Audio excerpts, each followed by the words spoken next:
What's happening, everybody? We are here again with another episode of the Elevate podcast, where we're here to help founders elevate their game to the next level. I'm joined side by side with Simon Serino and Neil Phamar. Boys, how you doing? So I'm cool just to brighter see today. Neil lighten up. Oh, Neil's lit up like a firework today. I love that. That's amazing. Neil, what's a big win or something cool that happened to you today?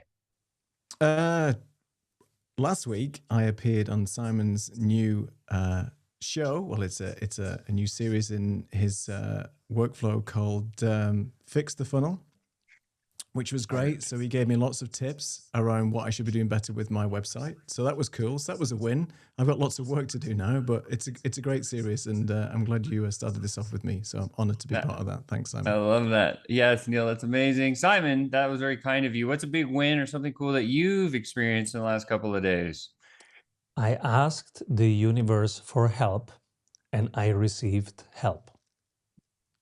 Okay, tell us I more. was very overwhelmed with the book. Every book I suffer. I suffer for months. So I was in the last month of writing. I was suffering. Now, the book, it turns out it's a good book, but then the next stage of the book, right, promoting it. And so in the promotion stage, that's the stage when I ask influential people in the field to give me a blurb, an endorsement. And that's the stage where you get polite no, polite no, polite no, no answer at all, etc.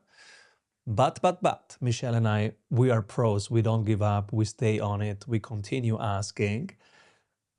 And I have to say, we got 3 endorsements from people that, yeah, it's amazing. Rory Sutherland endorses the book, and it's not just an endorsement. It's like really, like Rory says, every chapter is a shortcut to freedom. Cool. Marshall Goldsmith. I mean, these are my heroes, right? Marshall Goldsmith, the coach of all coaches. Marshall Goldsmith, it's a blueprint for success that feels as good as it looks on paper. It's a masterclass. It's practical frameworks, blah, blah, blah, an amazing blurb. And the third Wow. one is Verne Harnish. Jay and Simon compressed decades of hard-won breakthroughs into clear, actionable business strategies. Each chapter pays for itself in time saved and revenues added. Verne, the legend, Harnish. Wow. How about it, dude? Congratulations. I think that's a Yeah. total Well win, done. man. Like, that's awesome. That's a big win. Way to go. Like, I'm kind of like stunned on that one already. I think that's pretty magical, dude. So again, awesome. We're here today. The episode we're talking about is how to scale without losing your soul. I almost lost my soul when I went to scale my first software product. We can always get into that later. That's a really deep saga. It'll probably bring some tears to people's eyes and pull the heartstrings a little bit. But with that said, we have 5 questions we're going to be asking our experts here, Simon, Neil, myself, Sean Malone. The first one is this. Simon, what's the biggest mistake founders make when they start scaling fast? Since you said soul, I will go for losing your integrity. And what is that? Integrity is different for everybody listening. And probably the 3 of us, we have 3 different definitions of what is in integrity, in alignment with us, and what is not. And I think that's a very important line in the sand that everybody has to draw and stick to. And in the beginning, when you feel like, oh my God, I'm going, from 0 to 10 clients, from 10 to 50 clients, from 50 to 100 clients, everybody thinks that they have to contort themselves and taking a different shape, a shape that somebody else's wants. Later on, it's easier, but in this stage, you think, okay, you have to contort yourself. And what contortion means is absolutely different for everybody. I can give an example from my life, but it's not applicable to everybody. In my case, it was, I hate 8-hour workshops in Grand Hyatts, and I hate flying there. And that's what I've been doing the first 10 years of my career. Wait, when you first started, did you hate that? Or like you started doing that and you're like, oh, this is the way to cash flow and freedom. And then something clicked or changed or shifted for you. And then you decided you didn't like it anymore, right? Good point. So the first time in Paris, I enjoyed it because I get to see Paris. First time in New York, first time in Beijing. Each city, not each city, but each cool city, the first time, of course, I enjoyed it. But most cities, and so I was rationalizing it, that there is a part of that's positive. But the truth is that I didn't like not a single plane I did like, and each city I only liked the first time, and basically only Paris, Beijing, and New York I really was excited about. Every other city, come on guys, have you seen them? So it's not, yeah, no, it's not that cool at all. So I was rationalizing it, but my truth was, actually, I don't like it. I would prefer to be with my girlfriend, and then she became my wife, in my city, and do stuff in the beginning of the day and in the end of the day. But I didn't have the integrity, or I did decide to contort myself and to say, okay, first 4 years, you have to do what everybody does. And then when you can afford to say no, you will say no. And eventually I said no. But I would say you can start this much earlier, probably. That will be my learning. So this is where I was learning to not lose my soul. I love that. I want to actually flip over to Neil and ask him kind of like a second part to what you just said, Simon, because I think that's valuable. So Neil, so like, let's say you're in Simon's shoes and you're going through that process, and then you have to start traveling on airplanes and going to cities, and like the glitz and glam is cool for like the first 2 or 3 times, and then you're like, oh my God, this is terrible. Some people get stuck in that loop, right? And it's a loop that just spirals out of control, and you get to this place where you're like, oh my God, this totally sucks and it's burning me out and like whatever. How do you back out of a place like that? I'm sure you've been in one similar, but like, how did you back out of that? Because I think that's important for people to listen to and hear. I think, well, I was a full-time IT network consultant for many years, and that's exactly my life. So traveling to different customers in different countries, in different places. And at first, to Simon's point, yeah, it's great. It's exciting. You get to see these cities, but it gets old very quickly, right? In terms of there's only so many hotel dinners you can have on your own in a nice, beautiful hotel. It gets a bit old, right? It gets too much. So I think I mentioned this before on the show, that I said to my boss at the time, I can't do this anymore. I need to, for my own mental health and for my own family's health and everything, I need to not travel as much. So I just refused basically to stop doing those projects anymore that involved a lot of travel. I wanted to do remote work. How did it feel when you first said no to somebody? It was scary because, yes, I'd been there a long time. I'd put in my hours. I'd put in the grind. But it's still a scary thing just to say, look, quite frankly, I'm not doing this. And I think you have to prepare yourself for whatever the consequence is. In my case, the consequence could have been, okay, well, we're going to have to let you go because we're going to find somebody else that will do the work. But I think for whatever reason, because they valued my work ethic, they valued the work that I did, I was a good consultant and I worked well with the customers and the customers liked me, there was a way that we were able to negotiate more sort of remote work versus that on-site presence work. And obviously through the pandemic and everything, we knew that being remote and being able to conduct that work remotely wasn't detrimental to the effect of business. So there was a breakthrough in that respect. But prior to that, I just had to basically say no. And it was scary because I didn't know whether they were going to say, no, that's it. You're gone, find another job. We'll see you in 3 weeks. You're on gardening leave, or whether they helped me and supported me. And thankfully, they did support me. And that's the mantra I take forward now. Don't do anything that you are uncomfortable with, or more importantly, if it's going to affect you, to burnout. So it's an important lesson learned, but it could have backfired. Totally understand. That makes a lot of sense. The parts that I would kind of add to this conversation is like the question was, what's the biggest mistake founders make when they start scaling fast? I think there's like kind of 2 of them. The 2 that really pop out into my mind from experience is, the first one is you as the person creating all the energy to run at the thing, forget that you need to systemize it. So the big mistake that most founders make that I see is when they go to start scaling, they don't have a plan for systemizing the whole thing. and then they get trapped in doing the thing. And so that would be the first thing. And then the second thing, I think the biggest mistakes happen when someone starts to scale fast is they lose themselves. They forget about their parameters. They don't care about like they put everything on the side. And maybe that's good for a season, right? Like I always say, like life is unbalanced, and that's the way that it's supposed to be. And the idea is to create harmony, right? So like this season you're crazy busy, but remember, like if you're really scaling, the idea is like what's the system that can consistently continue scaling your business without you?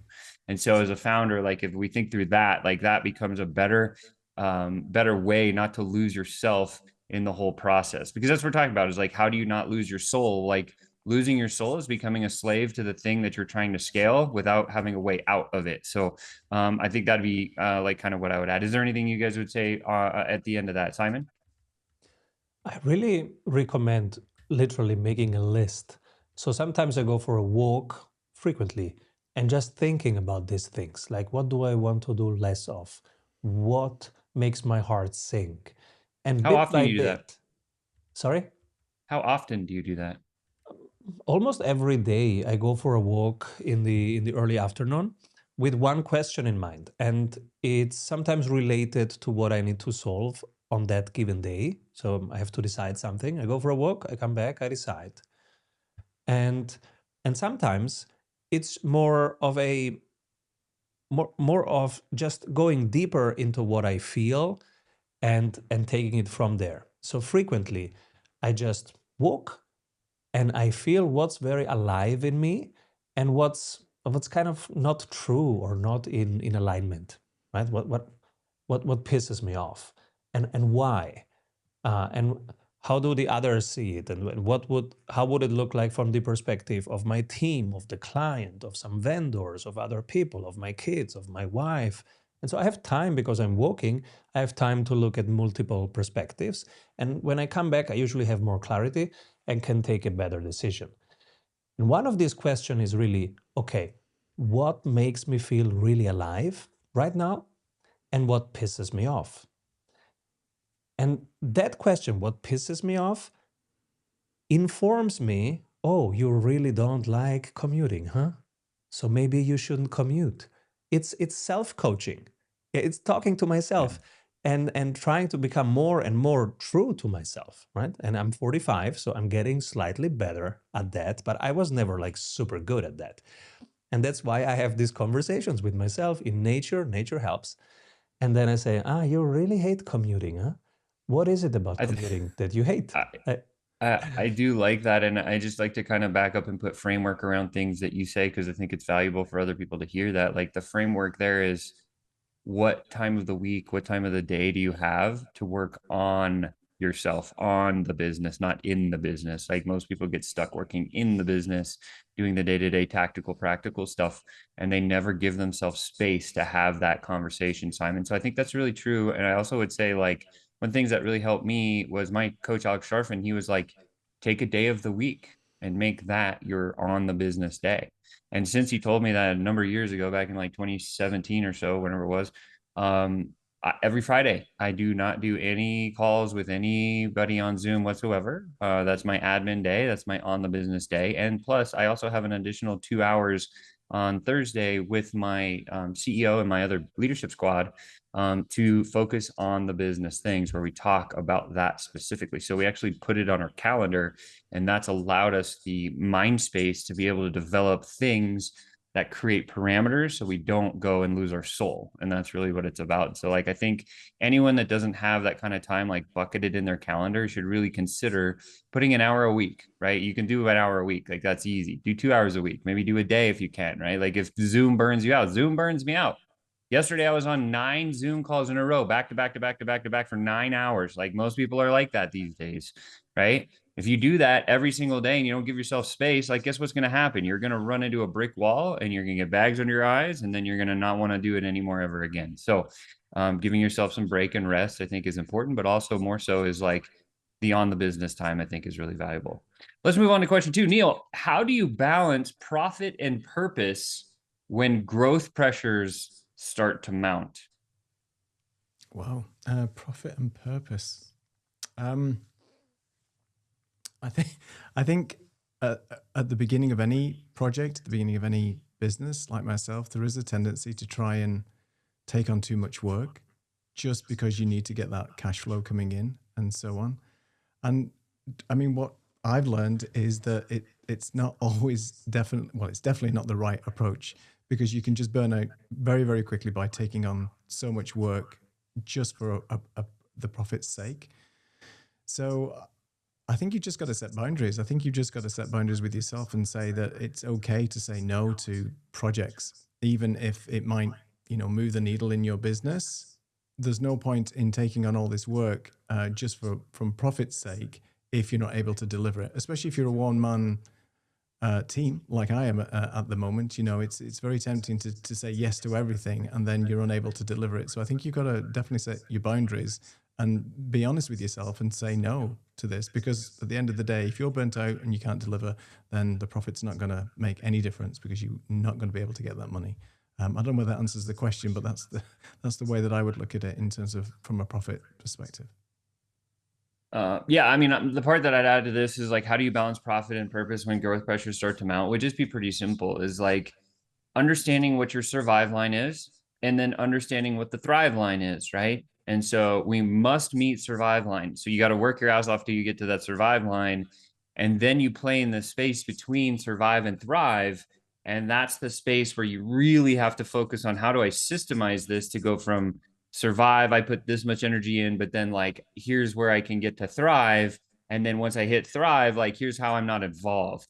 And I do feel like that's kind of a big piece of it. So it's like balancing profit and purpose is understanding how much is enough for you right now, right? That may not be the thing you want like at the end of the rainbow, at the end of the day, but how much is enough right now for you to have enough, right? Because my dad always tells me like, may you always have enough, right? And I never thought and ... right? So may you always have enough, ... was the thing that my dad has beat into my head since I was a little kid. I love it about it because it's a phrase. It's like, break it down, like, may you always have enough. Like, what is enough in business? What is enough for your personal life? What is enough for all of this other stuff? And like, what's the survive line? And then what's the thrive line in that space? And then how do you get to the thrive line and systemize it so you're not doing it? And I feel like that's really kind of where you start to balance the growth pressure forcing you to get beyond the thrive line, because that's what everybody wants, right?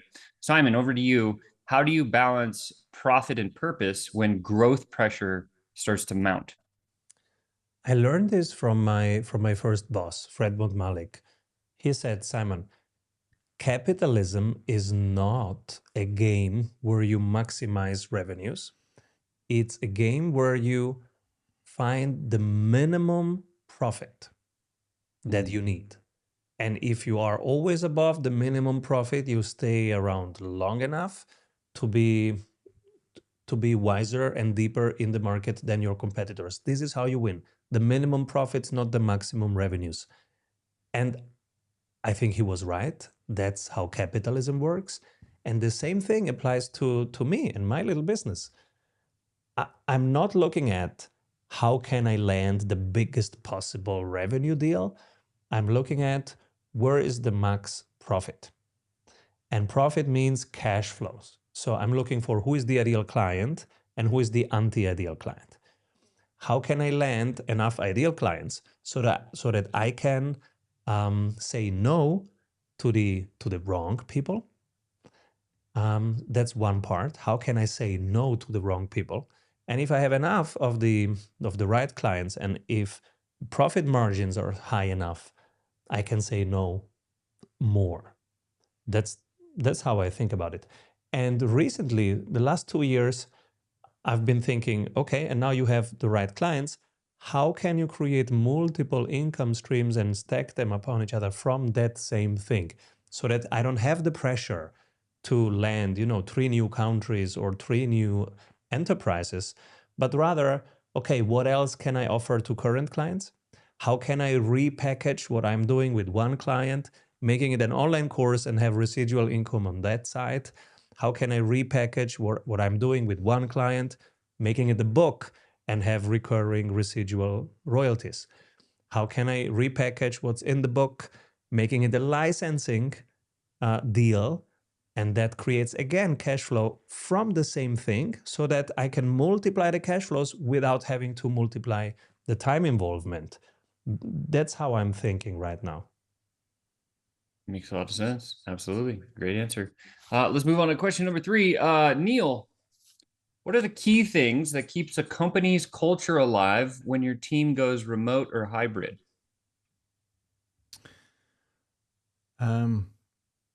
Trying to think in terms of what happened with me. So I was at the time when everything went crazy with COVID, everybody went remote. And I think one of the things that my company employed at the time was sort of bi-weekly check-ins with the team, just to keep the momentum going and just to check in how people were doing. Because like you've mentioned before, the Zoom fatigue is a real thing. And obviously flipping from an in-person set of meetings to being online all the time, that really just take it out of you. We're not used to being in front of camera all the time, constantly with headphones, constantly talking with minimal breaks in the middle. I used to hate the fact that we'd have so many back-to-back calls. So one of the other things that the company employed was making sure that there was time breaks in between each meetings. Everybody knew that we had to be on sort of recurring meetings just to keep the momentum going. So one of the things that was put in place was focus time and making sure that the meetings were always 45 minutes at a maximum, because that allowed you then to have a break in between each of the meetings, at least 15 minutes, bio breaks, downtime, whatever, and then employing some blocks time in between each of those days. So you'd have an hour of focus time, whether that be just to go out and meditate, go out for a walk, chill out, whatever it is. So your calendar was blocked in such a way that nobody could obviously have a 9-hour block of meetings back to back. So keep the company culture going by checking in on people regularly, twice a week at least, bringing the team together as in smaller teams, just to check in how everybody was doing. The time block in the calendars to have focus time and relaxation time so you don't get completely burnt out, and making sure that all the meetings were only 45 minutes long. So that's something that was working for me during the time, especially around COVID. Yeah, I love that. I would add the part that I think really helped us was installing a cadence. Like there's a lot of systems that can do that for a business. EOS is probably the most popular one. Simple Operations, Sharpen System. There's a number of them that are out there. And the one thing that I think was probably the biggest key to keeping our culture alive as I've scaled multiple businesses with remote teams was having a cadence. And so what I mean by cadence is Monday, Tuesday, Wednesday, and Thursday for 30 minutes. We have a leadership meeting every single 4 days a week. On Mondays, I do a one-to-one check-in with my entire sales force. So like I'm meeting with each person for at least 45 minutes, each team member, make sure they're doing what they need to do. And then once a month, we have an all hands meeting. And the all hands meeting is 15 minutes stand up where our CEO, my business partner, Chris, he will actually say, hey, here's again, the company values, the company mission, the company vision. And then we go into some things like, here's what each department is doing. Here's the things to celebrate and recognize. And then we go into growth of map of here's where we're headed. And so everybody stays on point with where the company's going.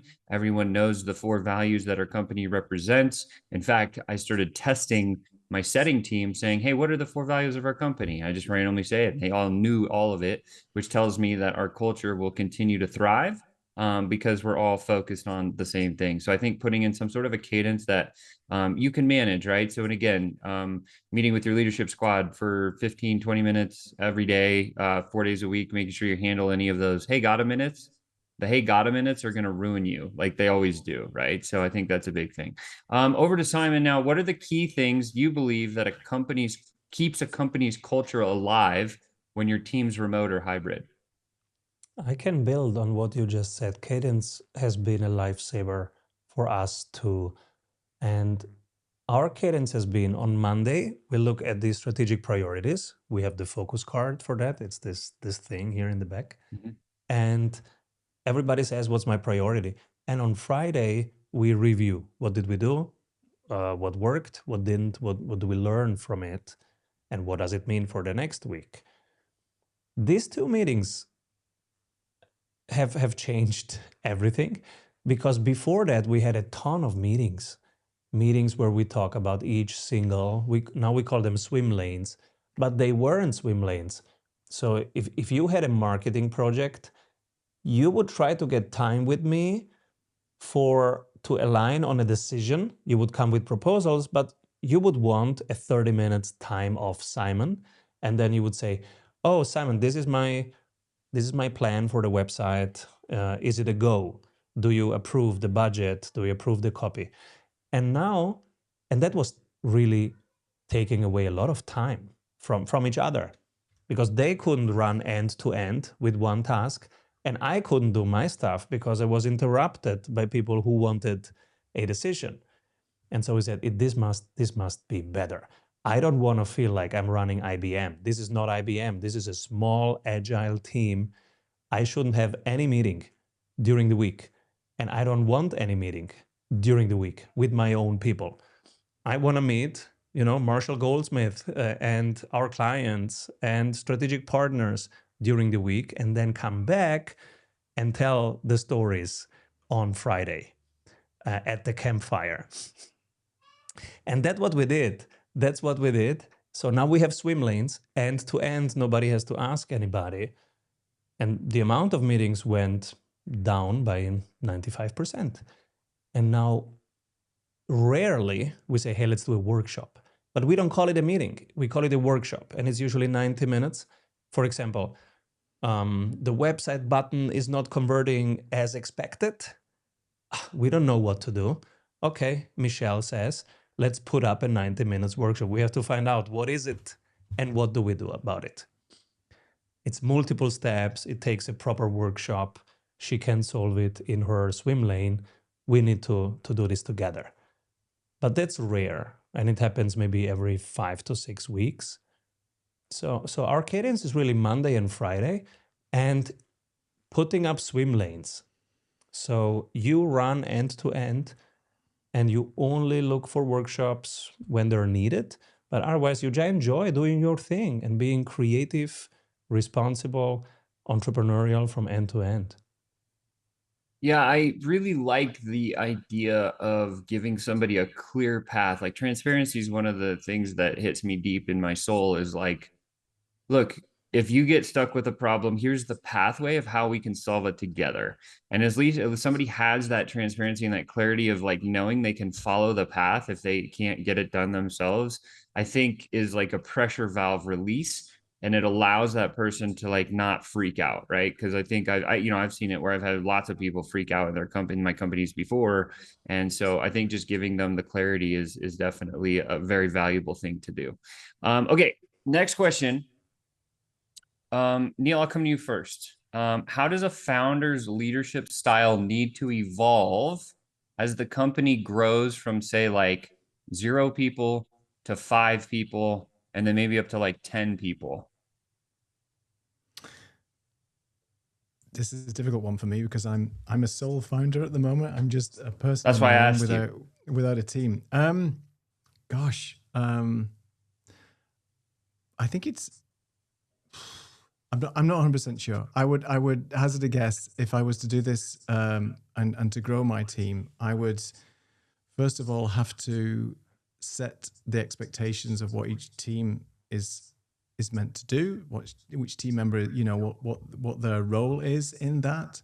And as a person who's working on my own, I think trusting that team member is difficult, I think, to start with, especially if you're letting go of certain things that are close to you that you've been working on as a founder. If it's your baby, if it's your project, then starting to grow that team, to not have everything on your own plate. I think when I've worked in teams before in consultancy, it's sometimes been difficult for me to let people run with certain tasks, because there's a trust issue initially. Is that person capable of doing that work? And if they are capable of doing that work, I have to make sure that I inspect what I expect. So I've got to make sure that I understand exactly what their role is, whether they're capable of doing that, and then weekly check-ins to make sure that they're actually doing that role.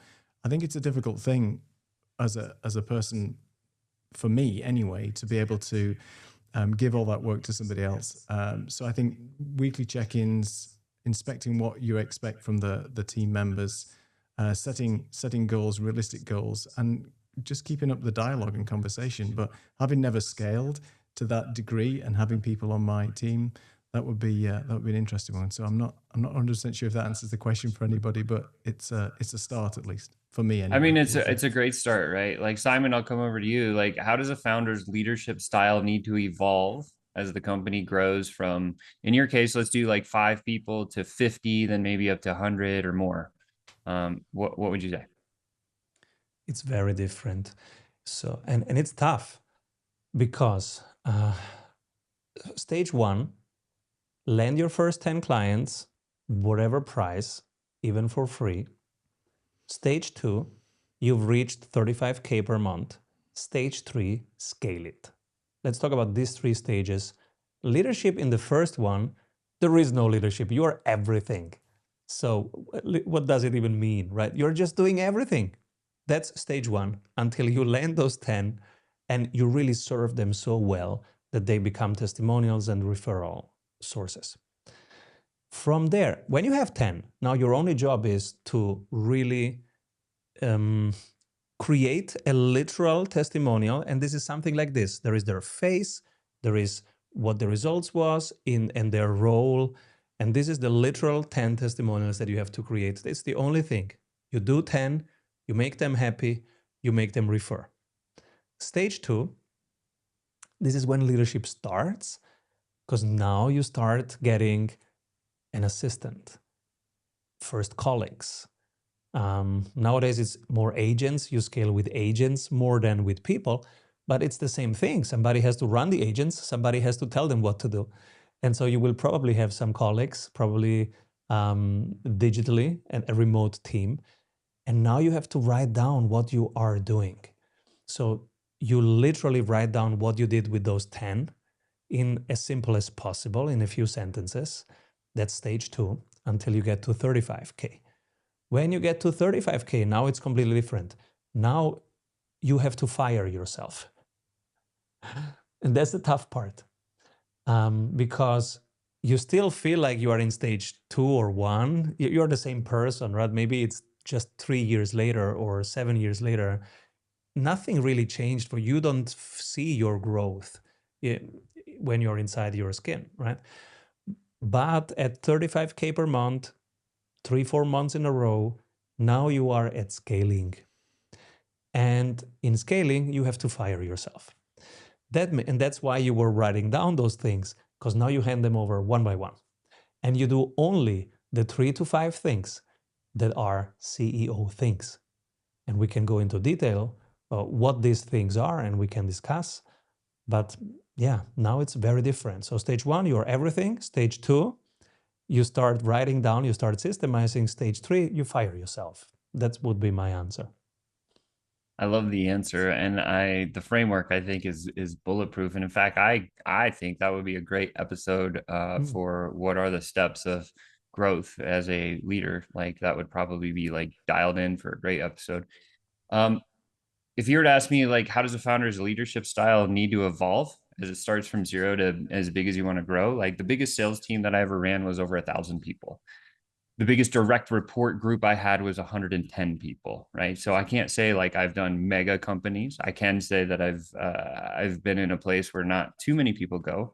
And what I found was, when you're starting at 0, and it's just like what Simon said, when you look, you got to go do it all, right? You got to get to a sustainable. One of my coaches told me is like, be able to pay your bills with your own pen, right? So that means like you got to do the work to pay your bills, right? And then once you learn that and you start to like put systems around these things, the first thing as we shift is, now you got to hire a team member. Now you got to pour into that team member so they can run the systems that you were running, right? So that's employee level 1. As we grow a little bit bigger than that, we get to about 10 people. Then most people can't handle more than about 7 to 10 direct reports because it's just overwhelming. It's like too many people, right? And even if you study like Leo Coca and some of these humongous players, they always say like, I have less than 7 direct reports, because there's a reason for that. Like, the biggest players in the world say that stuff. And so once you have a small squad you now need to shift your focus as a leader into developing a leader, not just developing teammates that can run your system. So the first thing is do it yourself. Second thing is put people in to do that system for you. And then the third thing is now we got to start pouring in and developing leaders. And then as you get from like 10 to 25 to like going into 50, your job shifts from coming like just pouring into a leader to help coach a team. Your job is now to train a leader that can build other leaders. And that's really the biggest shift in like that I've seen and that I've experienced is I know that if I'm having a conversation with somebody that needs to learn a system, I'm going to treat them one way or another. Now I'm teaching a person to be a leader of that team. I'm going to teach that person differently, and he's going to have a different set of problems. And then when I'm working with somebody I'm training, he's already a leader, she's already a leader, to build other leaders, there's a whole different set of problems that you got to work on with that particular person in order for them to grow those skill sets. And by the end of the day, when you have leaders building leaders and your team is tight and you only have less than 7 reports, you can scale without losing your mind or your soul. And so that's really kind of the steps that I would say is like, it goes from product and company and business management to people management is probably the biggest shift that I've noticed in my career. And a lot of people hate managing other people. Like it's real. Like it's hard. Like managing other people is one of the most challenging. That's why there's, all these books and all these experts that teach you how to build leadership, right? Okay. Number 5, last question for the day. And this is a fun one. Neil, if you had to go back and scale again, what would you do differently to protect your people and your peace? So I'm scaling from a person of 1 here, so which is a bit tricky for me. That's good. You're in the position. Like, what are you going to do this time that's going to make it work? I think what I would do this time is I wouldn't take on every project myself. I would learn to farm out some of the projects to other people that probably could do the work faster, more efficiently, and stop me from like drowning in work and then having to learn certain functions. So there is a tendency, I have a tendency to take on too much, say yes because I don't want to disappoint, and that's a big problem that I have. I don't like disappointing people, but by taking on too much work and not farming it out to others to be able to scale more effectively, I'm inevitably disappointing people because I'm not being able to finish the work, or I'm having to push time out and things like that. So it's a bit of a chicken and egg situation. So if I was to scale today, I would fully understand and have boundaries about what I am capable of doing. And then if there are people in the field that are better than me at doing certain functions that can help me take all this stress, do it efficiently at a reasonable cost, and more importantly, deliver that value back to the clients in a timely manner, that's exactly what I would do. I love that.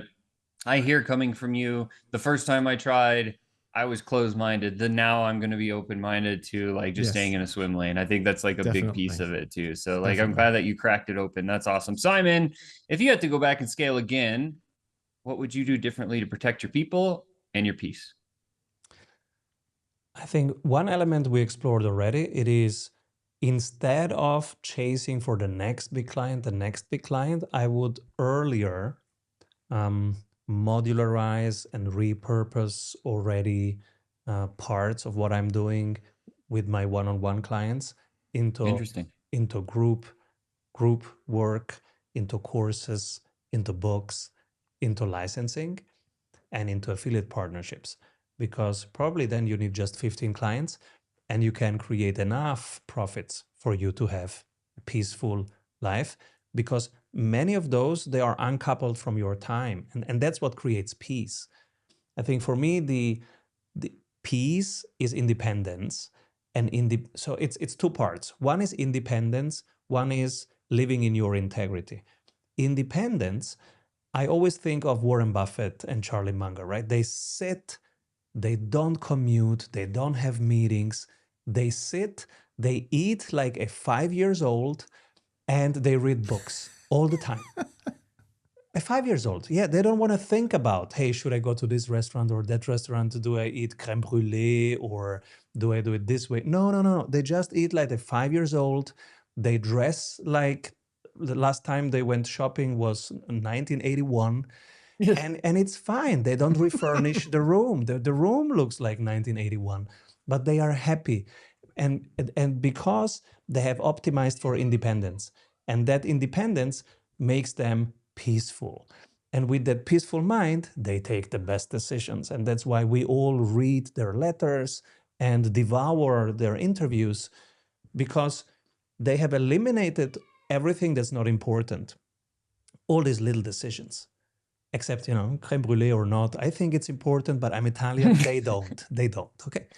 And so everybody's different. So the first part is independence. I think that creates peace of mind. And the second part is living in your integrity. And in this episode, we saw how different integrity can be. So, for example, you said, 9 Zooms, that's tiring. 9 Zooms is my perfect day because I don't have to fly anywhere. So if I have 9 Zooms, that means first 2 hours of the day, I can play with my kids. Olympia wants to play. She's my mother and I'm her baby, and we're playing that. Then she picks the guitar and she sings a song. Then Alessandra wants to play soccer in the living room, and we do that. And he is Jamal and I am Messi. And then Federico wants to play chess, and we do that too. So, and then it's 8 a.m. and they go to school and I go to work. I do 8 Zooms, and then I can go to dinner because I'm still in this country, and I see them all, and I see my wife and I see them all. So I love actually an 8 Zooms day because I don't need a cab and a plane, etc. So you see how different that can be. And it's important that everybody has their list of what they love doing and what they hate doing, and they optimize for their current integrity. That creates your personal peace. Some people like flying because they love it.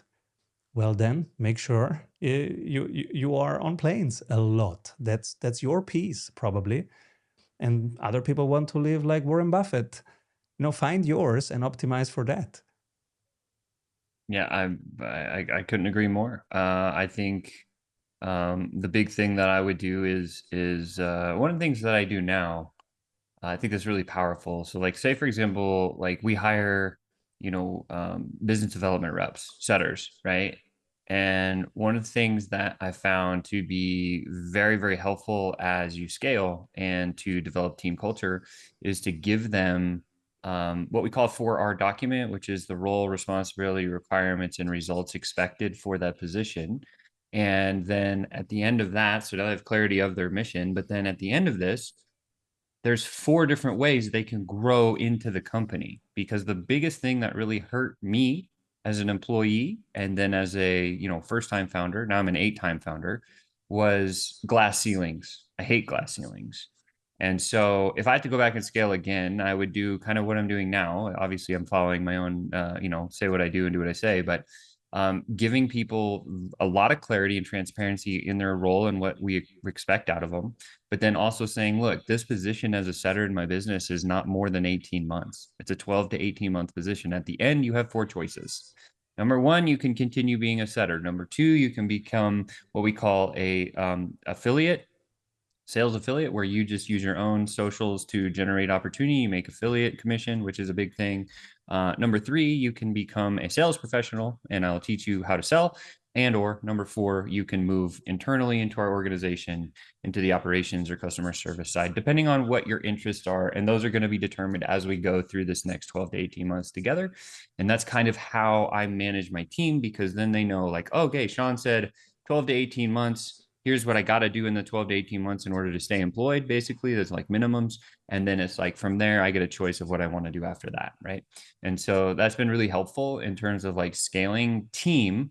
And because, like, as you know, one of our values is we versus me, right, for our company. And so we versus me means if you want to go fast, you can go by yourself. You can get to 7 figures, but you're going to be on a burnout track. But if you want to go far and have sustainability, you need a team. And Chris always tells me, he's like, hey, 1 + 1 = 11, Sean.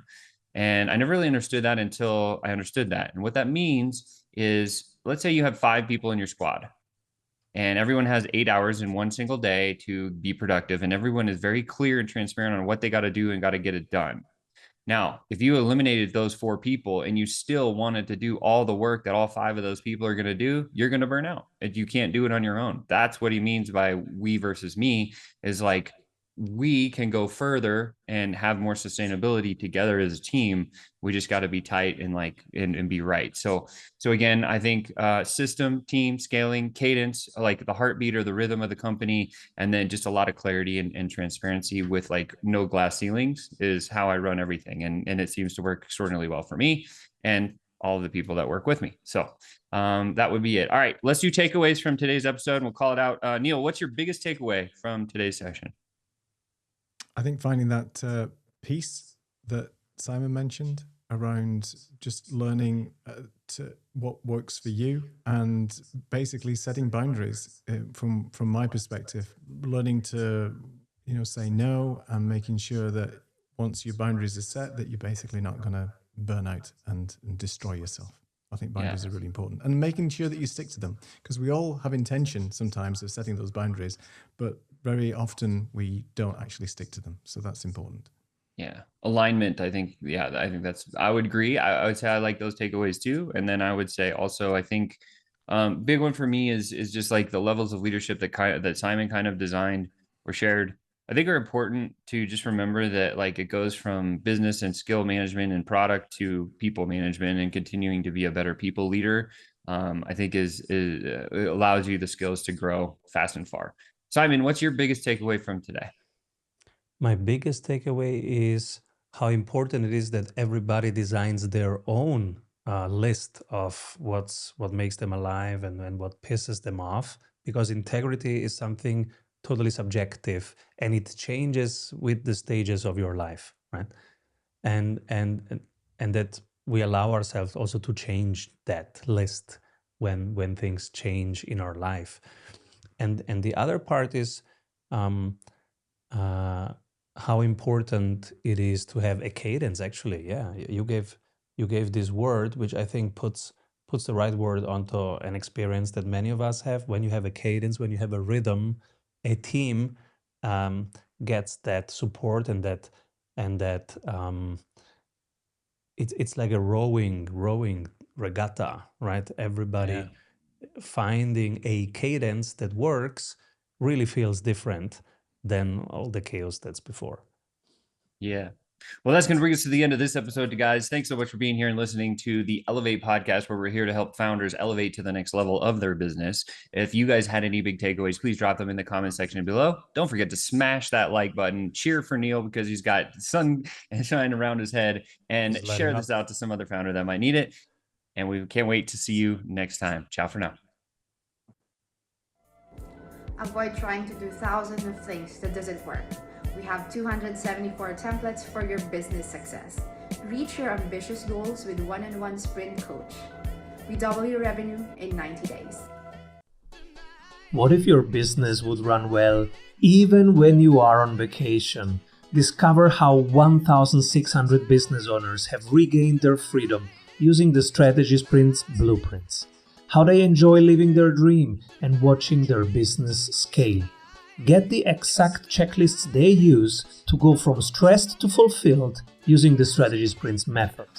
Order your copy of Strategy Sprints 12 Ways to Accelerate Growth for an Agile Business on Amazon today.